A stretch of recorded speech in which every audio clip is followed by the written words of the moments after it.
Hello students, variable x and y are such that y equals to 1 plus sine 3x to the power 4 divided by root x. So there's an we have to find the approximate change in y when x increases from 1.9 to 1.9 plus h, where h is very small.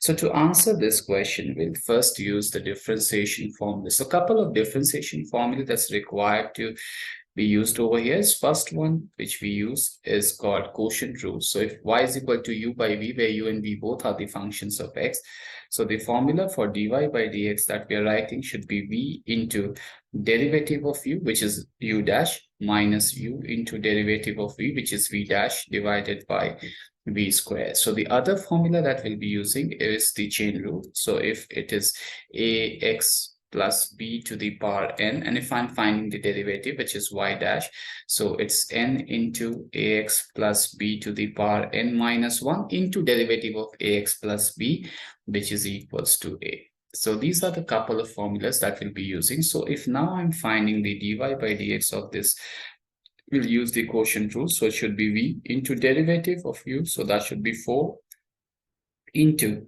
1 plus sine of 3x to the power 3 into the derivative of 1 plus sine 3x, which is 3 cos 3x.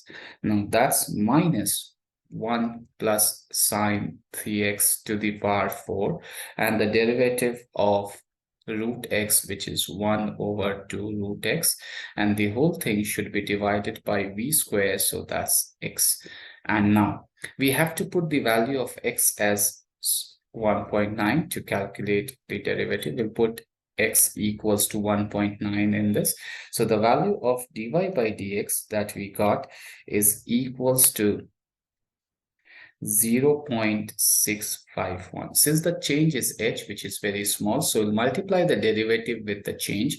So the change that we are looking for, y, that's represented as dy, should be equal to 0.651 into h, and that's the final answer to this question.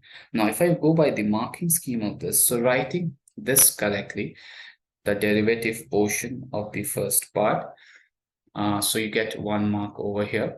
Writing the other derivative portion correctly, you get another 1 mark over here.